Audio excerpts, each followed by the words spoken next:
법정 안은 무겁고 차가운 침묵으로 가득했다. 천장의 형광등이 차갑게 빛나고 방청석의 사람들은 숨소리조차 조심스러웠다. 서울중앙지방법원 제3호 법정. 이곳에서 오늘도 한 사람의 인생이 판결을 기다리고 있었다. 피고인석에 앉은 남자, 김태준은 고개를 떨구고 있었다. 수갑에 묶인 손은 무릎 위에 놓여 있었고, 그의 어깨는 보이지 않게 떨리고 있었다. 횡령 혐의. 실제로 그가 한 것이 아니었지만, 모든 증거는 그를 가리키고 있었다. 회사의 상사가 그에게 죄를 뒤집어 씌웠고, 그는 자신을 변호할 힘도, 돈도 없었다. 강민석 판사는 그의 판사석 뒤에서 법정을 내려다보았다. 휠체어에 앉은 그의 모습은 위험 있으면서도 어딘가 비극적이었다. 그는 법조계에서 얼음 판사로 불렸다. 냉철하고 엄격하며 그 어떤 감정도 판결에 개입시키지 않는 사람. 그가 휠체어에 앉게 된 지 벌써 15년이 흘렀다. 교통사고였다. 그날 이후 그의 다리는 완전히 감각을 잃었고 의사들은 그가 다시는 걸을 수 없을 것이라고 말했다. 그리고 그날 그의 마음도 함께 얼어붙었다. 피고인 김태준에게 징역 10년을 선고합니다. 강민석 판사가 판결문을 읽으려는 순간이었다. 안 돼요.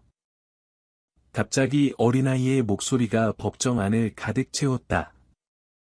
모든 시선이 일제히 그쪽으로 향했다. 방청석 맨 앞에서 한 소녀가 벌떡 일어섰다. 8살쯤 되어 보이는 아이였다. 낡은 분홍색 원피스를 입고 낡은 운동화를 신은 채였다. 그녀의 이름은 김지우, 김태준의 외동딸이었다. 판사님, 지우의 목소리는 떨렸지만 그 안에는 무언가 단단한 것이 있었다. 아빠는 아무 잘못도 안 했어요. 법정 안이 술렁였다. 법정 경위가 다가가려 했지만 강민석 판사가 손을 들어 막았다. 그의 차가운 눈빛이 소녀를 향했다. 어린 친구, 여긴 법정이야. 함부로 소리치는 곳이 아니란다. 알아요. 지호는 눈물을 글썽이며 말했다. 하지만 아빠는 정말 아무것도 안 했어요. 제발, 아빠를 풀어주세요. 강민석 판사의 눈빛이 더욱 차갑게 식었다. 법은 증거로 말한다. 내 아버지에게 불리한 증거가 있어. 감정으로 법을 바꿀 수는 없는 거야. 그럼, 지우는 한 걸음 앞으로 나섰다. 그녀의 작은 주먹은 단단히 쥐어져 있었다. 제가 판사님을 걷게 해드릴게요. 그러니까 아빠를 풀어주세요. 순간, 법정 안이 얼어붙었다. 그리고 3초 후, 폭소가 터져나왔다. 뭐라고? 하하하. 애가 미쳤나? 판사님을 걷게 한다고? 15년 동안 휠체어에 앉아 계신 분을? 방청석의 사람들이 배를 잡고 웃었다. 기자들은 헐레벌떡 노트를 꺼내 받아 적기 시작했다. 변호사들도 피식 웃음을 지었다. 국선 변호사조차 고개를 가로저었다. 불쌍한 것, 한 중년 여성이 속삭였다. 충격이 너무 커서 정신이 나간 거야. 애 좀 데리고 나가라.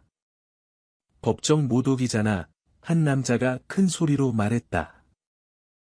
김태준은 피고인석에서 필사적으로 일어서려 했다.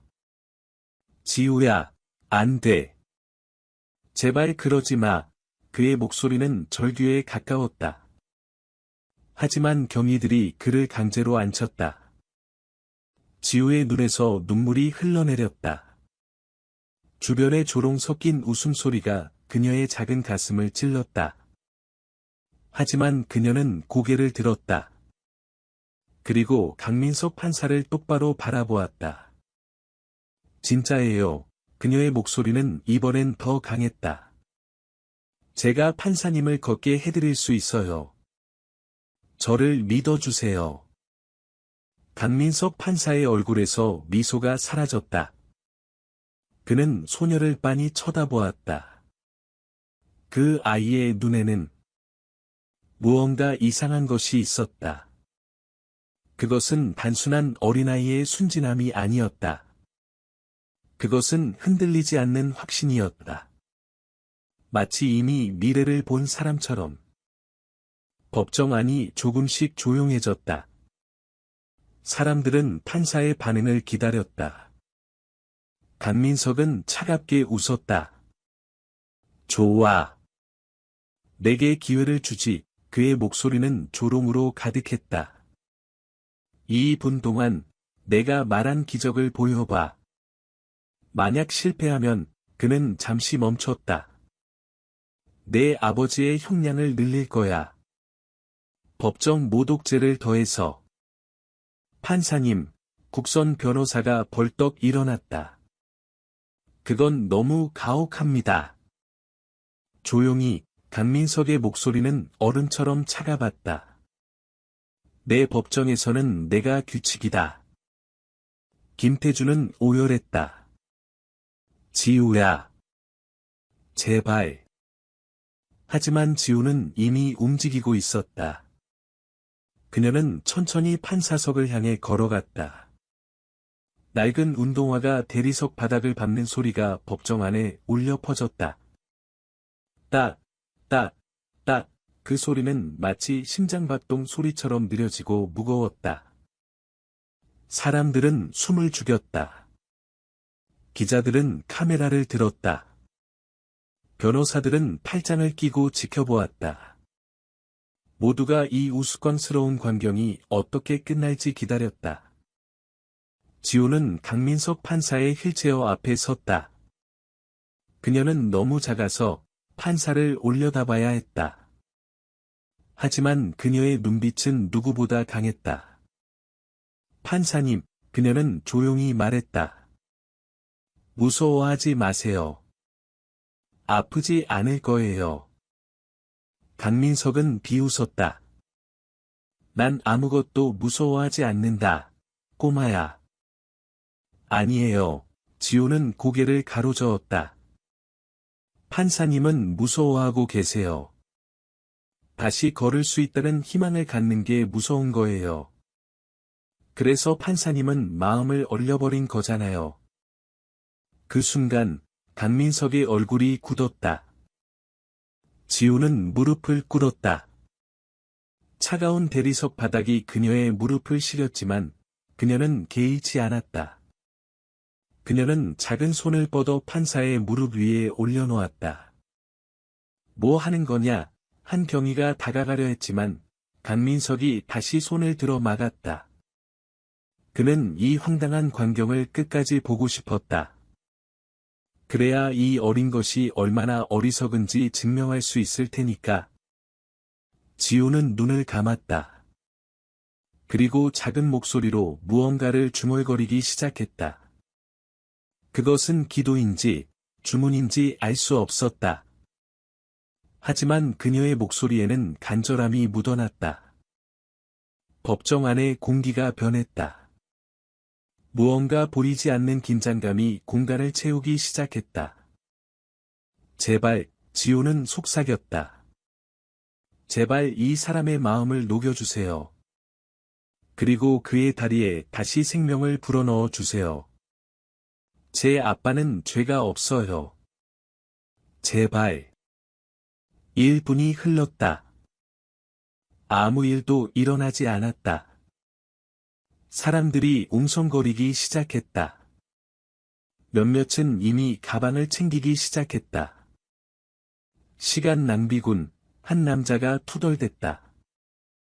내 점심시간을 돌려달라고 또 다른 사람이 소리쳤다.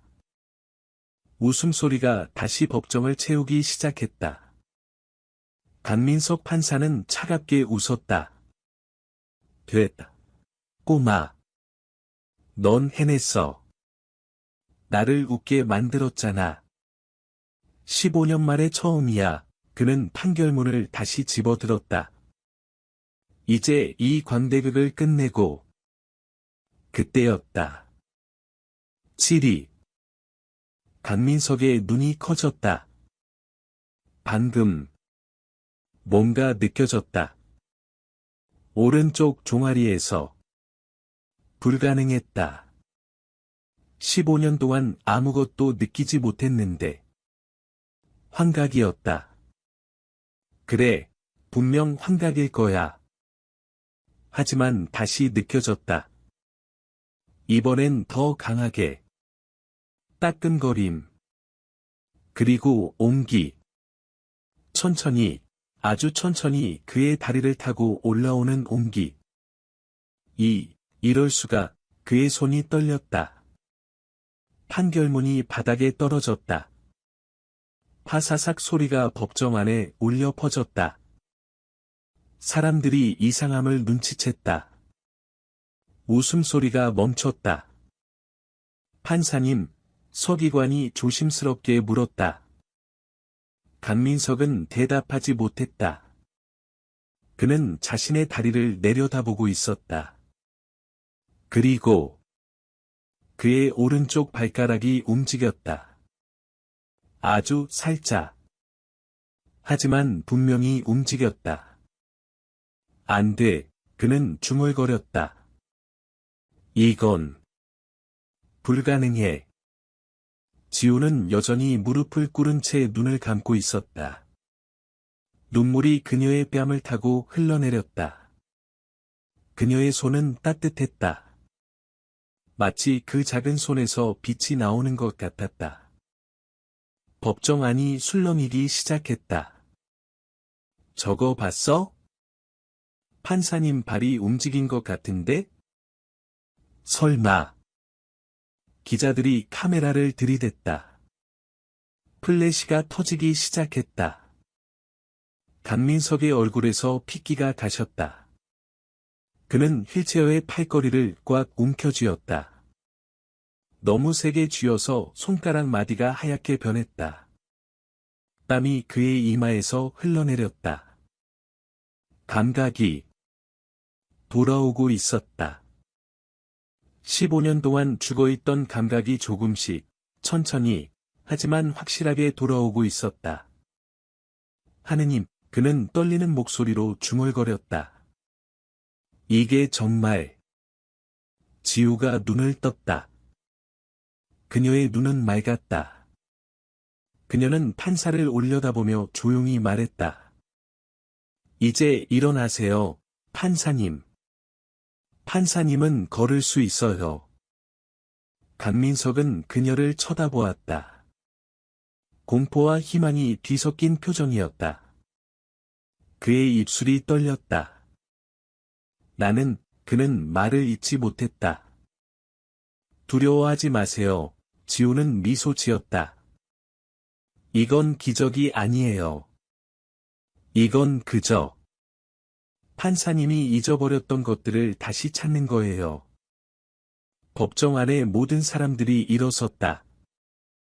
아무도 앉아있지 않았다. 모두가 숨을 죽이고 지켜보았다. 강민석 판사는 깊게 숨을 들이마셨다. 그리고 천천히, 아주 천천히 휠체어의 팔걸이에 손을 짚고 몸을 일으키기 시작했다. 휠체어의 금속이 삐걱거렸다. 그의 다리가 떨렸다. 온 법정이 숨을 멈췄다. 그리고 그가 섰다. 15년 만에 강민석 판사가 두 다리로 서 있었다. 시간이 멈춘 것 같았다. 아니, 실제로 모든 것이 멈춘 것 같았다. 숨소리, 심장박동, 심지어 공기의 흐름조차도. 강민석 판사는 떨리는 다리로 서 있었다. 그의 손은 여전히 책상을 움켜쥐고 있었다. 마치 놓으면 다시 쓰러질 것 같은 듯 그의 얼굴은 창백했다. 눈은 크게 뜨였고 입술은 파르르 떨렸다. 나는 그의 목소리는 거의 들리지 않았다. 서 있어. 그 순간 법정 안이 폭발했다. 세상에. 믿을 수가 없어. 이게 정말 일어난 일이야? 기자들이 미친 듯이 셔터를 눌렀다. 플래시가 폭풍처럼 터졌다. 카메라의 빨간 불이 일제히 켜졌다. 이것은 뉴스가 아니었다. 이것은 역사였다. 방청석의 사람들이 일제히 환호했다. 어떤 이들은 울었다. 어떤 이들은 무릎을 꿇었다. 한 노인은 두 손을 모으고 기도했다. 젊은 여성은 입을 막고 눈물을 흘렸다. 기적이야. 진짜 기적이야. 하느님. 하느님께서 계셔. 변호사들조차 말을 잃었다. 그들은 평생 법정에서 일했지만 이런 광경은 처음이었다. 법도, 증거도, 논리도 설명할 수 없는 순간이었다. 김태준은 피고인석에서 울음을 터뜨렸다. 그는 딸을 향해 손을 뻗었지만 여전히 수갑이 채워져 있었다. 지우야. 내 딸, 내 딸아. 지우는 천천히 일어섰다. 그녀의 무릎에는 먼지가 묻어 있었다. 그녀의 작은 원피스는 주름졌다. 하지만 그녀의 얼굴은 빛나고 있었다. 평온하고, 차분하고, 아름다웠다. 강민석 판사는 여전히 떨고 있었다. 그는 한 손을 책상에서 떼었다. 그리고 다른 손도. 그는 이제 스스로의 다리만으로 서 있었다. 이건, 그의 목소리는 갈라졌다. 이건 불가능해. 의사들이 말했어. 신경이 완전히 끊겼다고. 다시는 걸을 수 없다고. 판사님, 지우의 맑은 목소리가 울려 퍼졌다. 불가능한 건 없어요. 다만 우리가 믿지 않을 뿐이에요. 강민석은 소녀를 쳐다보았다. 눈물이 그의 뺨을 타고 흘러내렸다. 15년 동안 흘리지 않았던 눈물이었다. 그는 법정에서, 사람들 앞에서, 카메라 앞에서 울고 있었다. 하지만 그는 신경 쓰지 않았다. 어떻게, 그는 속삭였다. 어떻게 한 거니? 지우는 고개를 저었다. 제가 한 게 아니에요. 판사님이 하신 거예요. 판사님의 마음이 다시 믿기 시작했으니까요. 내 마음이, 강민석은 자신의 가슴에 손을 얹었다. 그것은 떨리고 있었다. 살아 있었다. 느껴졌다. 15년 동안 얼어붙어 있던 무언가가 녹아내리고 있었다. 그는 한 발을 내디뎠다. 떨렸다. 비틀거렸다. 하지만 그는 섰다. 그리고 또 한 발. 법정 안의 환호성이 더욱 커졌다. 사람들이 박수를 쳤다. 울부짖었다. 기도했다. 서로를 껴안았다. 강민석은 천천히 판사석을 내려왔다. 한 계단, 두 계단. 그의 손은 난간을 잡았다. 그의 다리는 떨렸다. 하지만 그는 계속 걸었다. 마침내 그는 평평한 바닥에 섰다. 15년 만에 휠체어 없이 법정 바닥에 선 것이다. 그는 지우에게로 걸어갔다. 한 걸음, 한 걸음. 느렸지만 확실했다. 그가 소녀 앞에 섰을 때, 그는 무릎을 꿇었다. 그것은 판사가 아니었다. 그것은 그저 한 인간이었다. 기적을 경험한 한 인간이었다. 고맙다.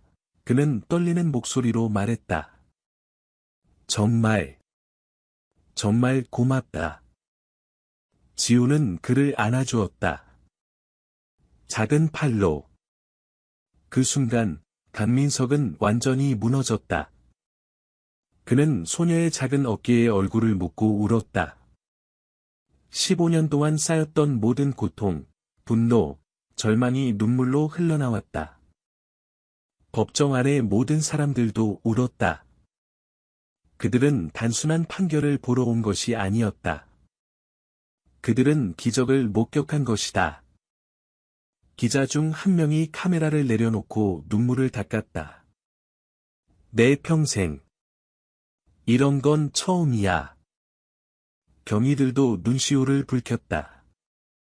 그들은 매일 범죄자들을 다루고 비극을 보았다. 하지만 이런 희망은 처음이었다. 김태준은 피고인석에서 목 놓아 울었다. 그의 딸이 해낸 것이다. 그의 작은 딸이 한참을 그렇게 있었다. 시간이 얼마나 흘렀는지 아무도 몰랐다. 중요하지 않았다. 이 순간은 영원히 기억될 것이었다. 마침내 강민석이 몸을 일으켰다. 그는 눈물을 닦았다. 그리고 천천히 판사석으로 돌아갔다. 아니, 걸어서 돌아갔다. 모든 사람들이 그의 모든 걸음을 지켜보았다. 그가 판사석에 앉았을 때 법정은 다시 조용해졌다. 하지만 이번의 침묵은 달랐다. 이것은 경외의 침묵이었다. 강민석은 책상 위에 망치를 집어들었다. 그의 손은 더 이상 떨리지 않았다. 그는 방청석을 둘러보았다. 그리고 피고인석의 김태준을 보았다. 그리고 마지막으로 지우를 보았다. 김태준 씨, 그의 목소리는 더 이상 차갑지 않았다. 부드럽고 따뜻했다. 당신은 무죄입니다. 법정이 다시 한번 폭발했다. 무죄. 정말요? 김태준은 믿을 수 없다는 표정으로 판사를 쳐다보았다. 판사님. 하지만 증거는 조작될 수 있습니다. 강민석은 단호하게 말했다. 하지만 당신 딸의 믿음은 조작될 수 없습니다. 저 아이가 당신을 위해 한 일을 보십시오. 죄를 지은 사람의 딸이 저럴 수 있을까요? 불가능합니다. 그는 서류를 집어들었다. 이 사건을 재조사하겠습니다. 그리고 진짜 범인을 찾아낼 것입니다. 김태준 씨, 당신은 지금 당장 석방됩니다. 쾅. 망치 소리가 울려 퍼졌다. 경위들이 김태준의 수갑을 풀었다. 그의 손목에는 붉은 자국이 남아 있었다. 하지만 그는 신경 쓰지 않았다. 그는 비틀거리며 일어나 딸에게로 달려갔다. 지우야. 아빠. 부녀가 포옹했다. 김태준은 딸을 들어 올려 빙글빙글 돌렸다. 지우는 웃었다. 밝게, 행복하게. 법정 안의 모든 사람들이 박수를 쳤다. 눈물을 흘리며, 웃으며, 환호하며. 이것은 더 이상 법정이 아니었다. 이것은 기적의 현장이었다. 강민석 판사는 그 광경을 지켜보았다. 미소가 그의 얼굴에 떠올랐다. 15년 만에 처음 짓는 진심 어린 미소였다. 그는 다시 자신의 다리를 내려다보았다. 움직였다. 느껴졌다. 살아있었다. 고맙다. 그는 다시 한번 속삭였다. 정말 고맙다. 작은 천사여. 서울중앙지방법원은 그날 이후 다시는 예전과 같지 않았다. 뉴스는 순식간에 전국으로 퍼져나갔다. 기적의 소녀, 법정의 천사, 휠체어 판사를 걷게 한 어린이 같은 헤드라인이 모든 신문의 일면을 장식했다. TV 뉴스는 매시간 그 장면을 반복해서 보여주었다. 소셜 미디어는 폭발했다. 하지만 강민석 판사는 언론과의 인터뷰를 거절했다. 그는 조용히 자신의 집무실로 돌아갔다. 그곳에서 그는 김태준의 사건을 다시 조사하기 시작했다. 그리고 3일 만에 진실을 찾아냈다. 회사의 상사, 박종민이 횡령을 저질렀고 김태준에게 죄를 뒤집어 씌웠던 것이다. 강민석은 검찰에 직접 연락했다. 이 사람을 체포하십시오. 증거는 제가 보내드리겠습니다. 박종민은 일주일 후 체포되었다. 그가 끌려가는 모습이 뉴스에 나왔을 때 사람들은 환호했다. 정의가 승리한 것이다. 김태준은 복직되었다. 아니, 그 이상이었다. 그는 회사에서 영웅이 되었다. 그리고 그는 딸과 함께 작은 집으로 돌아갔다. 가난했지만 행복했다. 지우는 학교로 돌아갔다. 처음에는 아이들이 그녀를 기이하게 쳐다보았다. 저 애가 그 애야? 진짜 기적을 일으킨 거야. 하지만 지우는 신경 쓰지 않았다. 그녀는 여전히 웃고, 뛰어놀고, 보통의 8살 소녀처럼 살았다. 그리고 강민석 판사는 변했다. 그는 더 이상 어른 판사가 아니었다. 사람들은 그를 기적의 판사라고 부르기 시작했다. 그의 판결은 여전히 정확하고 공정했지만, 이제는 온기가 있었다. 그는 피고인을 볼 때, 그들의 가족을 생각했다. 그들의 이야기를 들었다. 그는 법이 단순히 처벌이 아니라 정의라는 것을 다시 배웠다. 어느 날, 강민석은 김태준과 지우를 저녁 식사에 초대했다. 그들은 한강이 내려다 보이는 조용한 식당에서 만났다. 고맙습니다. 김태준은 고개를 숙이며 말했다. 판사님께서 다시 조사해주지 않으셨다면? 아닙니다.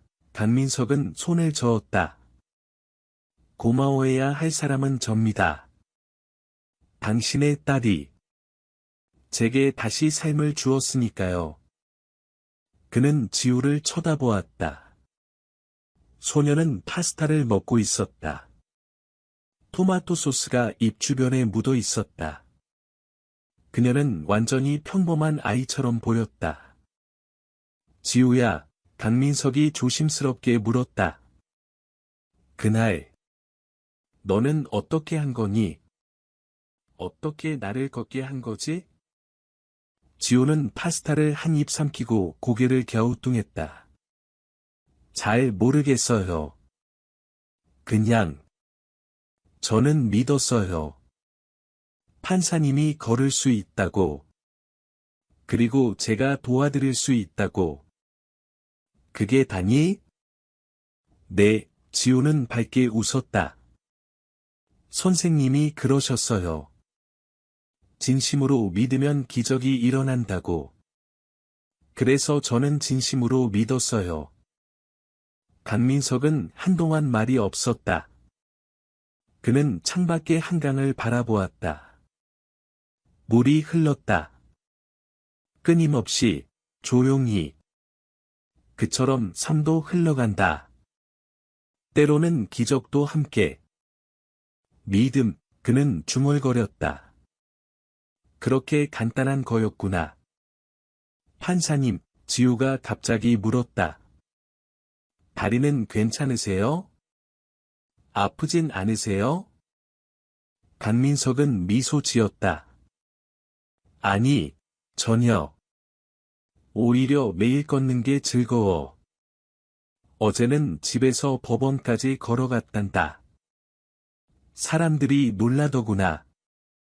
좋겠다. 지우는 박수를 쳤다. 판사님이 행복하시니까 저도 행복해요. 그날 밤, 강민석은 집으로 돌아가는 길에 한강 공원을 걸었다. 바람이 시원했다. 그는 멈춰 서서 다리를 내려다보았다. 그의 다리. 다시 움직이는, 느껴지는, 살아있는 다리. 그는 웃었다.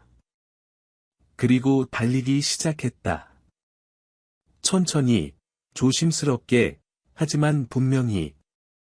바람이 그의 얼굴을 스쳤다. 그는 살아있음을 느꼈다. 멀리서 한 노인이 그를 보고 웃었다. 젊은이, 기분 좋아 보이는군. 네, 강민석은 크게 대답했다. 정말 좋습니다. 그는 계속 달렸다. 한강을 따라, 불빛을 따라, 삶을 향해. 겨울이 왔다. 서울에 눈이 내렸다. 하얀 눈송이들이 도시를 부드럽게 감쌌다. 강민석 판사는 법원 계단을 올라가고 있었다. 그는 지팡이 없이, 도움 없이, 스스로의 다리로 걸었다. 사람들이 그를 알아보고 인사했다. 판사님, 안녕하세요. 오늘도 좋은 하루 되세요. 그는 미소 지으며 대답했다. 고맙습니다.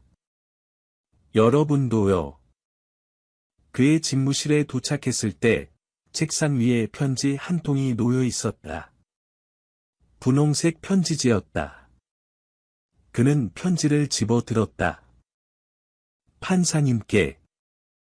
안녕하세요. 저 지우예요. 판사님 다리는 괜찮으세요? 저는 잘 지내요. 학교에서 친구들이 많이 생겼어요. 다들 착해요. 아, 그리고 아빠가 승진하셨대요. 이제 우리 조금 더 큰 집으로 이사 간대요. 신기하죠? 판사님, 저는 판사님이 자랑스러워요. 뉴스에서 봤어요. 판사님이 어려운 사람들을 많이 도와주신다고요. 판사님은 정말 멋진 분이에요. 아, 맞다. 크리스마스 때 판사님도 우리 집에 오실래요? 아빠가 초대하래요. 제가 케이크 만들 거예요. 엄마랑 같이요. 혼자 하면 실패할 것 같아서요. 건강하세요, 판사님. 매일 행복하세요. 지우 올림. 강민석은 편지를 읽으며 미소 지었다. 눈물이 살짝 고였지만 이번에는 슬픔의 눈물이 아니었다. 감사의 눈물이었다. 그는 편지를 조심스럽게 접어 서랍에 넣었다. 그리고 창밖을 바라보았다. 눈이 계속 내렸다. 세상은 하얗고 깨끗했다. 그날 오후, 한 사건이 그의 법정에 올라왔다. 젊은 남자가 피고인석에 앉아 있었다. 절도 혐의였다. 그는 고개를 숙이고 있었고, 그의 어머니는 방청석에서 울고 있었다. 강민석은 서류를 읽었다. 남자는 어머니의 수술비를 마련하려고 도둑질을 했다. 처음 범행이었다. 예전에 강민석이었다면 그는 차갑게 법을 적용했을 것이다. 죄는 죄다. 이유가 무엇이든. 하지만 지금의 강민석은 달랐다. 피고인, 그는 부드럽게 말했다. 고개를 들어 나를 보게. 젊은 남자가 고개를 들었다. 그의 눈은 붉었다. 자네가 한 일은 잘못이야. 법을 어겼지. 하지만 강민석은 잠시 멈췄다. 나는 자네의 마음을 이해해. 어머니를 위한 마음을. 그는 심호흡했다. 이렇게 하지. 자네에게 집행유예를 줄 테니 그 기간 동안 사회봉사를 하게. 그리고 어머니의 수술비는 내가 알아보겠네. 병원과 상의해서 지원을 받을 수 있도록 하지. 젊은 남자의 눈이 커졌다. 판사님. 하지만 다시는 이런 일이 없어야 해, 알겠나? 네. 네, 판사님. 감사합니다. 정말, 정말 감사합니다.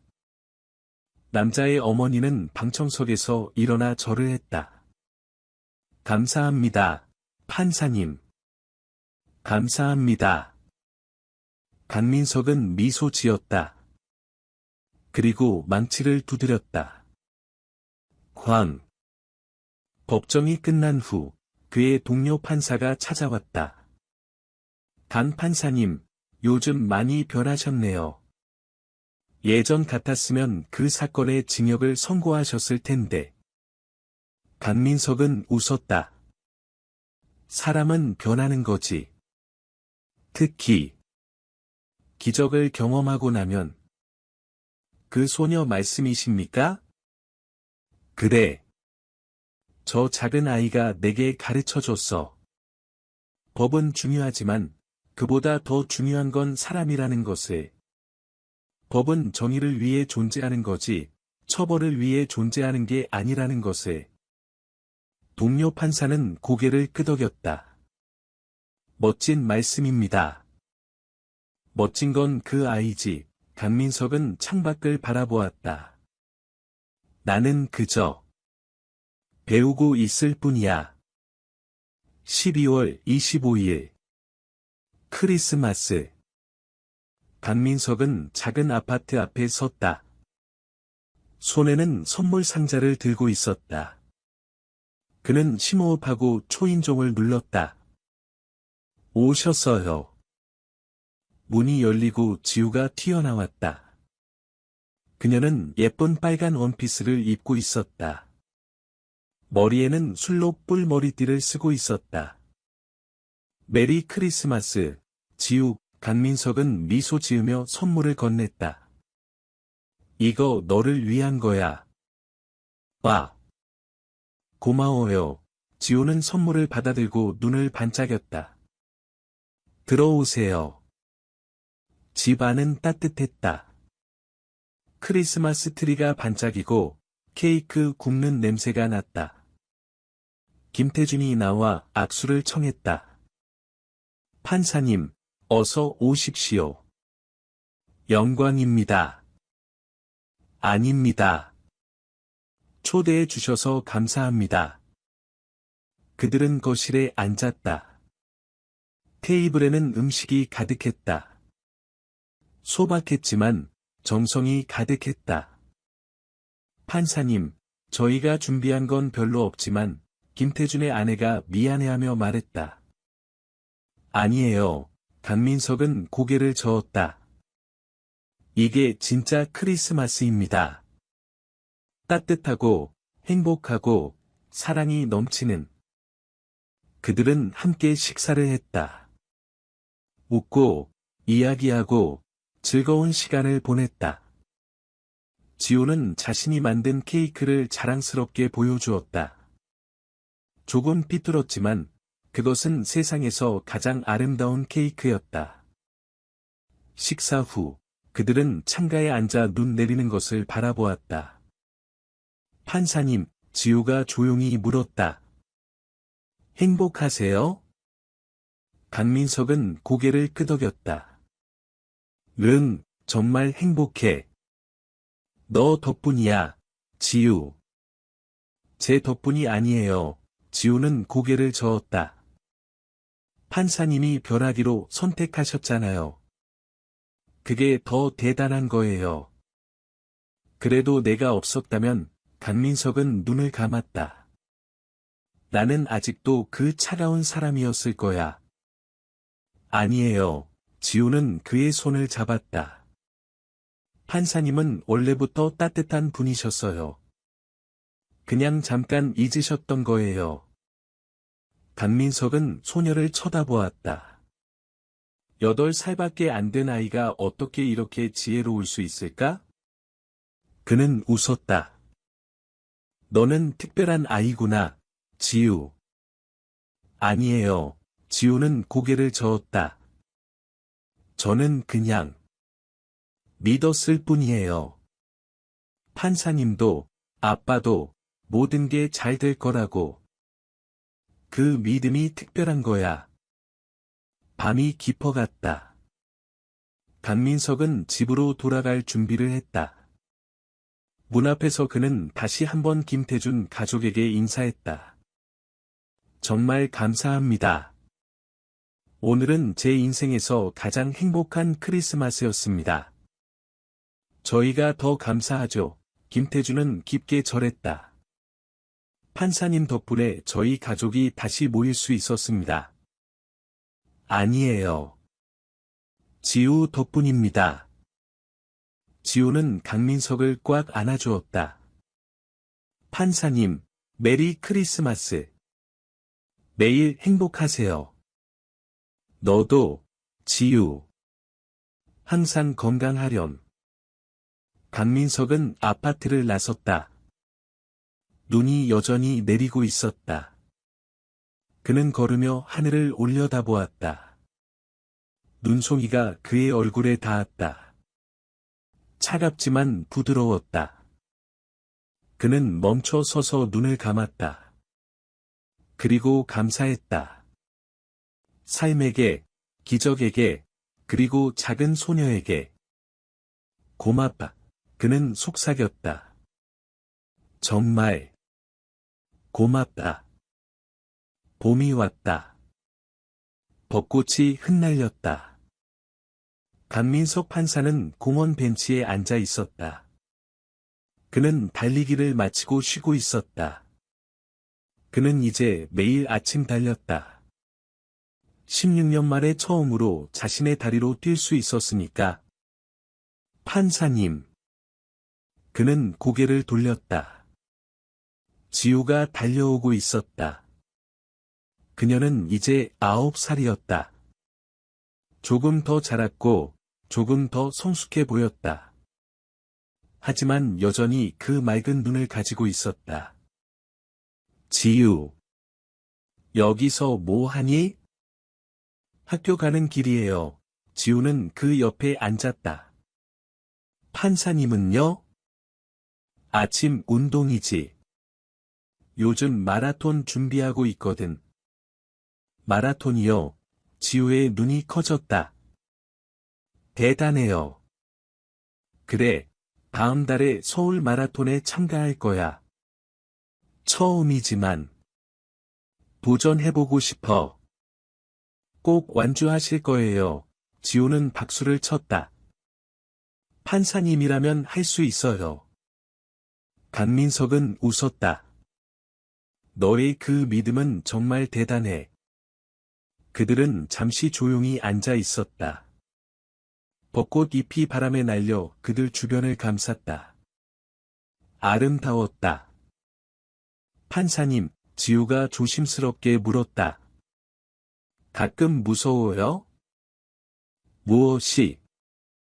다시 걸을 수 없게 될까 봐요. 강민석은 고개를 저었다. 아니, 전혀. 왜냐하면 나는 이제 알아. 진짜 중요한 건 다리가 아니라 마음이라는 걸, 내 마음이 다시 얼어붙지 않는 한, 나는 계속 걸을 수 있어. 계속 달릴 수 있어. 계속 살 수 있어. 지우는 미소 지었다.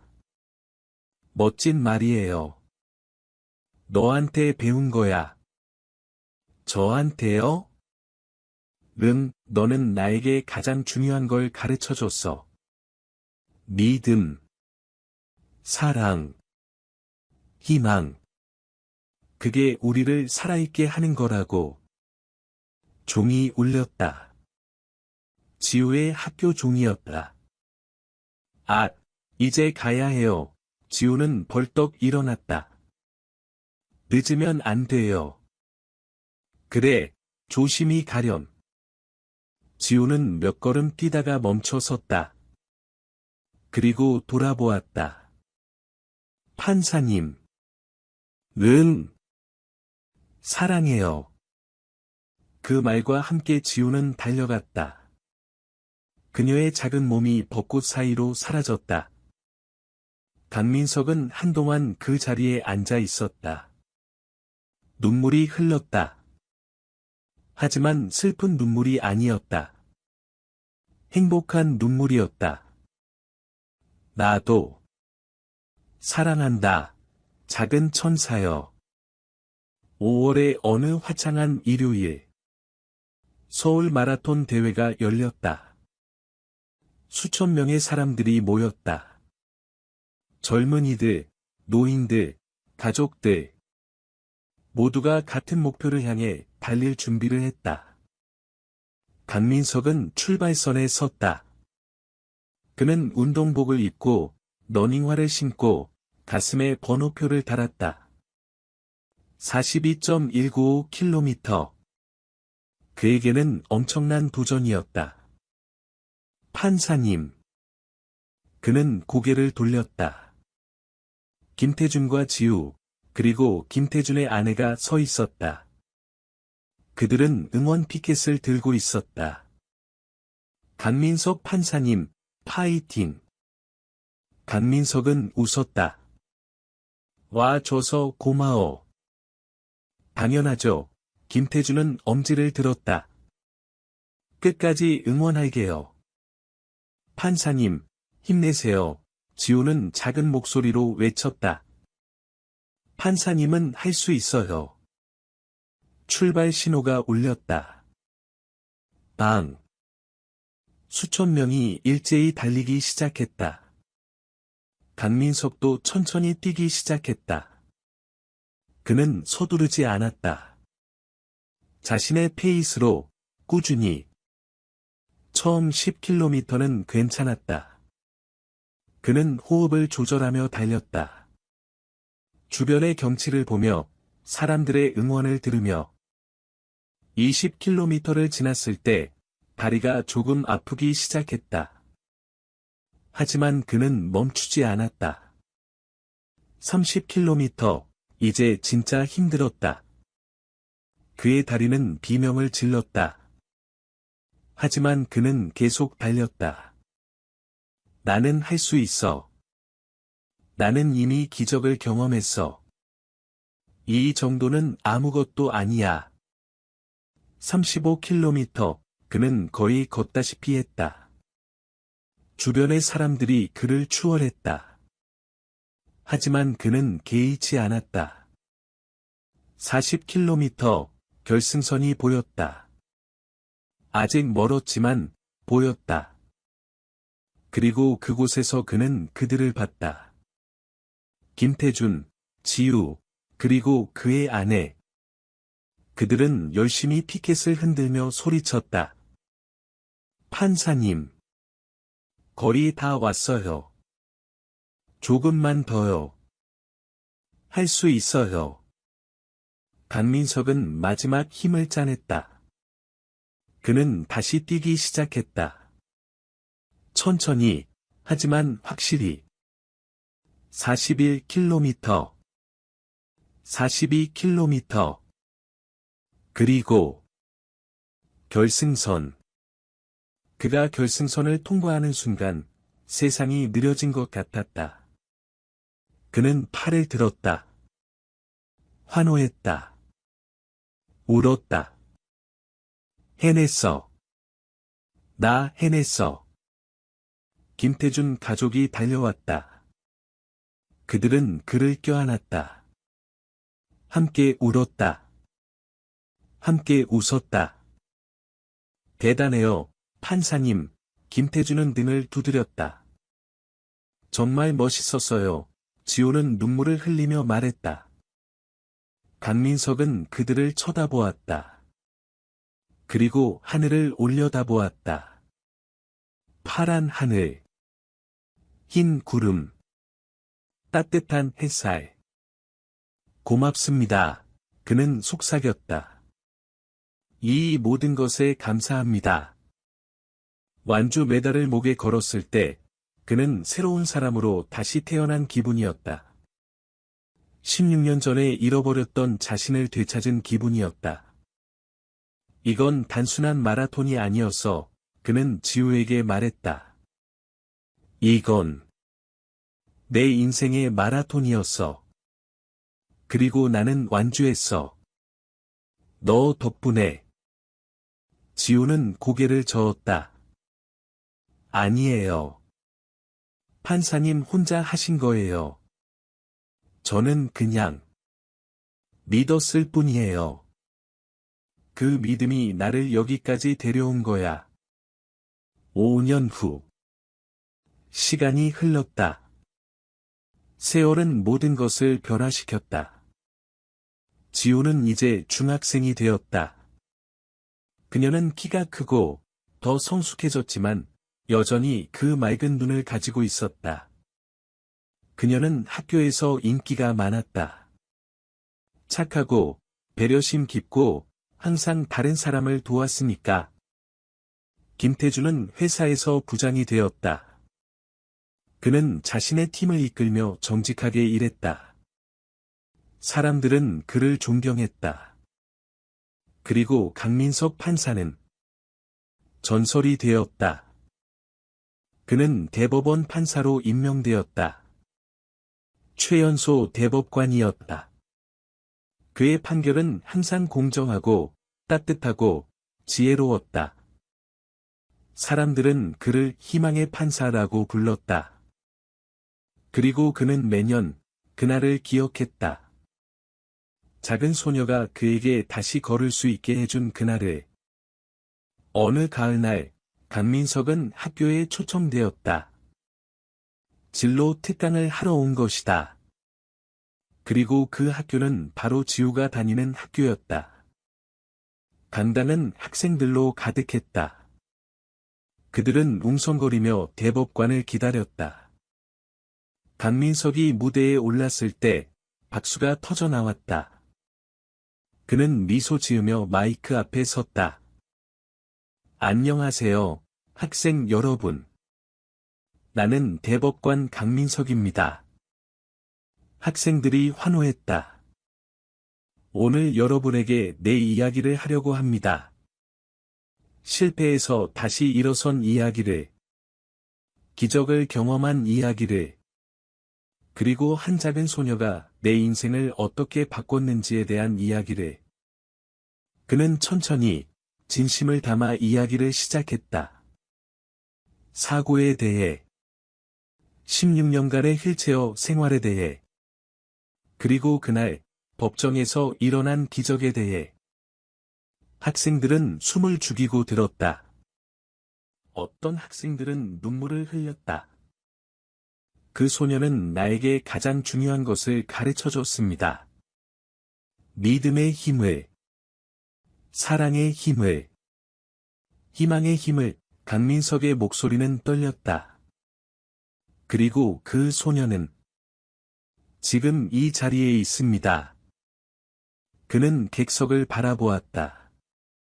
맨 앞줄에 앉은 지우를 향해. 모든 시선이 지우에게 향했다. 그녀는 얼굴이 빨개졌지만 미소 지었다. 일어나 보겠니, 지우? 강민석이 부드럽게 말했다. 지우는 천천히 일어섰다.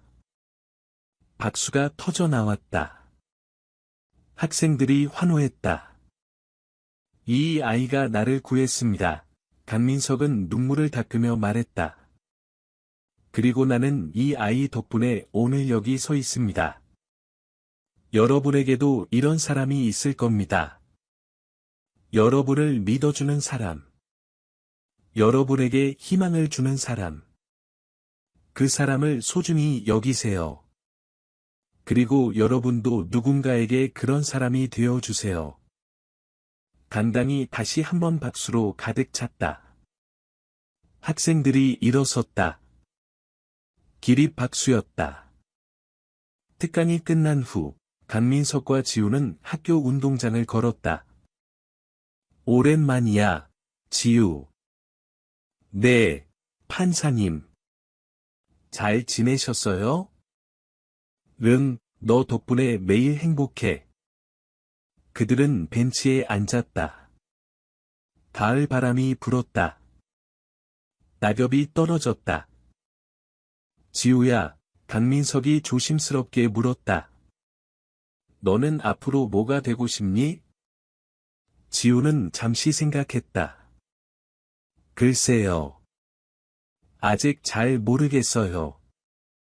하지만 사람들을 도와주는 일을 하고 싶어요. 판사님처럼요. 좋은 꿈이구나.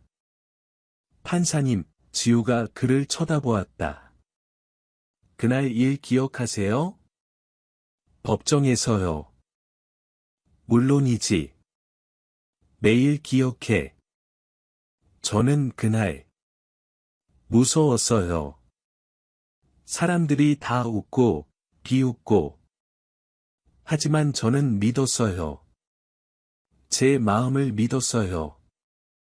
그리고 그 믿음이 기적을 만들었어. 아니에요. 지우는 고개를 저었다. 기적을 만든 건 판사님이에요. 판사님이 다시 믿기로 선택하셨잖아요. 다시 느끼기로 선택하셨잖아요. 그게 진짜 기적이에요. 강민석은 한참 동안 말이 없었다. 그리고 웃었다. 너는 정말 특별한 아이구나. 아니에요. 지우는 밝게 웃었다. 저는 그냥 지우예요. 현재 강민석은 이제 은퇴를 앞두고 있다. 그는 평생 법조계에서 일했고 수많은 사람들을 도왔다. 그는 전설이 되었다. 하지만 그에게 가장 중요한 것은 그것이 아니었다. 가장 중요한 것은 그가 다시 살아있음을 느낄 수 있게 되었다는 것이었다. 그는 매일 아침 달린다. 매일 저녁 산책을 한다. 그는 자신의 다리를 느낀다. 그리고 감사한다. 지우는 이제 대학생이 되었다. 그녀는 사회복지학을 전공하고 있다. 그녀는 여전히 사람들을 돕는 것을 좋아한다. 그들은 여전히 연락을 주고받는다. 가끔 만나서 차를 마시고 이야기를 나눈다. 어느 날, 강민석은 지우에게 물었다. 지우야, 그날 너는 정말로 나를 고친 거니? 아니면요? 내가 스스로 고친 거니? 지우는 미소 지었다. 둘 다예요. 저는 판사님이 치유될 수 있다고 믿었어요. 그리고 판사님은 스스로 치유되기로 선택하셨어요. 우리 함께 한 거예요. 함께. 네, 기적은 혼자 만드는 게 아니에요. 함께 만드는 거예요. 강민석은 고개를 끄덕였다. 그는 이제 이해했다. 그날 법정에서 일어난 일은 단순한 마법이 아니었다. 그것은 두 마음이 만나 만들어낸 힘이었다. 소녀의 순수한 믿음과 자신의 억압된 희망이 만나 폭발한 것이었다. 고맙다. 지우, 그는 진심으로 말했다. 너는 내 인생을 바꿨어. 판사님도 제 인생을 바꾸셨어요. 지우는 그의 손을 잡았다. 판사님은 제게 용기를 주셨어요. 믿음을 지키는 용기를요. 그들은 함께 앉아 석양을 바라보았다. 하늘은 붉고 아름다웠다. 판사님, 지우가 조용히 말했다. 행복하세요? 강민석은 미소 지었다. 응, 정말 행복해. 내 인생에서 가장 행복해. 좋겠어요. 너도 행복하니? 네, 지우는 고개를 끄덕였다. 저도 정말 행복해요. 그들은 더 이상 말하지 않았다. 말이 필요 없었다. 그들의 마음은 이미 연결되어 있었으니까. 석양이 지고 밤이 왔다. 별이 떴다. 도시는 불빛으로 반짝였다. 강민석은 일어섰다. 그리고 걸었다. 자신의 다리로. 힘차게. 그는 돌아보며 손을 흔들었다. 안녕, 지우. 또 보자. 네, 판사님. 안녕히 가세요. 그는 걸어갔다. 밤 속으로. 빛을 향해. 미래를 향해. 그리고 그는 알았다. 기적은 끝나지 않았다. 기적은 매일 계속되고 있었다. 그가 걷는 매 순간. 그가 숨 쉬는 매 순간. 그가 사랑하는 매 순간. 그것이 모두 기적이었다. 세월이 더 흘렀다. 강민석은 은퇴했다. 하지만 그는 멈추지 않았다. 그는 이제 재능 기부로 어려운 사람들을 무료로 변호해 주었다. 그는 법정에서 목소리 없는 사람들의 목소리가 되어 주었다. 지호는 대학을 졸업하고 NGO에서 일하기 시작했다. 그녀는 전 세계를 돌아다니며 어려운 사람들을 도왔다. 아프리카의 고아들, 아시아의 난민들, 남미의 빈민들. 그녀는 어디를 가든 희망을 전했다. 그리고 그들은 여전히 연결되어 있었다. 어느 날, 강민석은 편지를 받았다. 지우가 아프리카에서 보낸 편지였다. 판사님께. 안녕하세요. 저 지우예요. 지금 케냐에 있어요. 여기는 정말 덥고 힘들지만 아름다워요. 아이들의 웃음소리가 가득해요. 판사님, 저는 여기서 많은 걸 배우고 있어요. 세상에는 여전히 어려운 사람들이 많아요. 하지만 희망도 많아요. 믿음도 많아요. 사랑도 많아요. 판사님이 그날 저한테 보여주셨던 것처럼요. 다시 일어서는 것, 다시 믿는 것, 다시 사랑하는 것. 저는 그걸 이 아이들에게 전하고 싶어요. 판사님이 제게 주셨던 희망을 이 아이들에게도 주고 싶어요.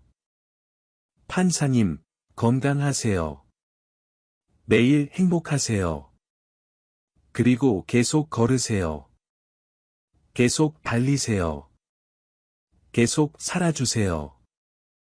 사랑해요, 판사님. 지우 올림.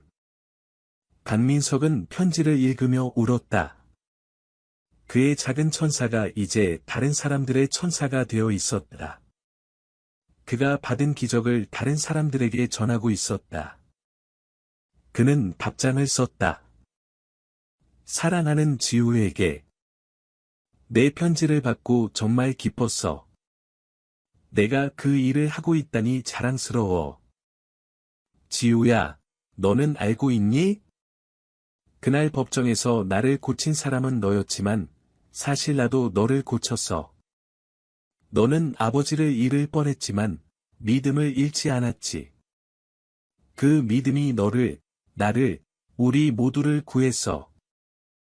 이제 너는 그 믿음을 세상에 전하고 있구나. 그것보다 아름다운 일이 어디 있겠니?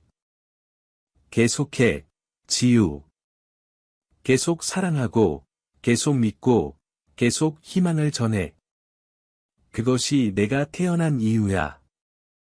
그것이 우리 모두가 태어난 이유야.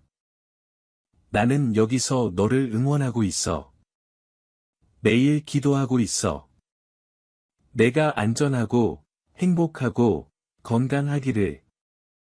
사랑한다. 내 작은 천사여. 강민석 올림. 지금, 이 순간. 강민석은 노인이 되었다. 머리는 하얗게 새었고, 주름이 깊어졌다. 하지만 그의 눈은 여전히 맑았다. 그의 걸음은 여전히 힘찼다. 그는 매일 아침 공원을 걷는다. 그리고 그곳에서 다른 노인들을 만난다. 그들 중 많은 이들이 휠체어를 타고 있다. 그들은 절망하고 있다. 강민석은 그들에게 다가간다. 그들의 손을 잡는다. 그들에게 이야기한다. 포기하지 마세요. 나도 휠체어에 앉아 있었어요. 16년 동안. 하지만 지금 보세요. 나는 걷고 있어요. 당신도 할 수 있어요. 믿으세요. 어떤 이들은 그를 비웃는다. 어떤 이들은 고개를 돌린다. 하지만 어떤 이들은 믿는다. 그리고 그들은 조금씩 변화한다. 강민석은 그들에게 지우의 이야기를 들려준다. 작은 소녀가 어떻게 판사를 고쳤는지, 믿음이 어떻게 기적을 만들었는지, 그리고 사람들은 울고, 웃고, 희망을 갖는다. 어느 날 아침, 강민석은 공원에서 한 젊은 여성을 만났다. 그녀는 휠체어에 앉아 울고 있었다. 무슨 일이세요? 강민석이 조심스럽게 물었다. 나는 다시는 걸을 수 없어요. 그녀는 흐느꼈다. 의사가 그랬어요. 신경이 끊겼대요. 강민석은 그녀 옆에 앉았다. 나도 그 말을 들었어요. 16년 전에. 하지만 지금 보세요. 나는 여기 앉아 있어요. 걸어서 왔어요. 여성은 놀라서 그를 쳐다보았다. 정말요? 정말이에요. 강민석은 미소 지었다. 그리고 당신도 할 수 있어요. 다만 믿어야 해요. 스스로를, 가능성을, 기적을. 하지만, 어떻게요? 그냥 믿으세요. 매일, 매 순간. 그리고 포기하지 마세요. 언젠가, 어느 순간, 기적이 일어날 거예요. 여성은 눈물을 닦았다. 정말 그럴까요? 그럴 거예요. 제가 증거예요. 그날 이후, 강민석은 그 여성을 계속 만났다. 그녀를 격려했다. 함께 운동했다. 희망을 전했다. 그리고 6개월 후, 그 여성은 첫 발을 내디뎠다. 강민석은 그 순간을 봤다. 그리고 울었다. 기쁨의 눈물이었다. 해냈어요. 여성이 소리쳤다. 나 걸었어요. 그래요. 강민석은 박수를 쳤다. 당신이 해낸 거예요. 당신의 믿음이 해낸 거예요. 그날 저녁, 강민석은 집으로 돌아갔다. 그는 창가에 앉아 하늘을 바라보았다. 별이 빛났다. 지우야, 그는 속삭였다. 너는 알고 있니? 내가 시작한 기적이 계속되고 있어. 나를 통해서, 다른 사람들을 통해서. 내 믿음이 세상을 바꾸고 있어. 그는 눈을 감았다. 그리고 미소 지었다. 고맙다. 정말 고맙다. 너는 나를 구했어. 그리고 나는 이제 다른 사람들을 구하고 있어. 이것이 기적의 연쇄야. 이것이 사랑의 연쇄야. 밤은 깊어갔다. 하지만 강민석의 마음은 따뜻했다. 빛으로 가득했다. 희망으로 가득했다. 그리고 어딘가에서 지우도 같은 하늘을 보며 미소 짓고 있을 것이다. 두 사람은 멀리 떨어져 있었지만 마음은 연결되어 있었다. 그들이 함께 만든 기적은 끝나지 않았다. 그것은 계속되고 있었다. 매일, 매 순간, 새로운 사람들을 통해. 그리고 그것은 영원히 계속될 것이다. 믿음이 있는 한, 사랑이 있는 한, 희망이 있는 한, 기적은 계속될 것이다.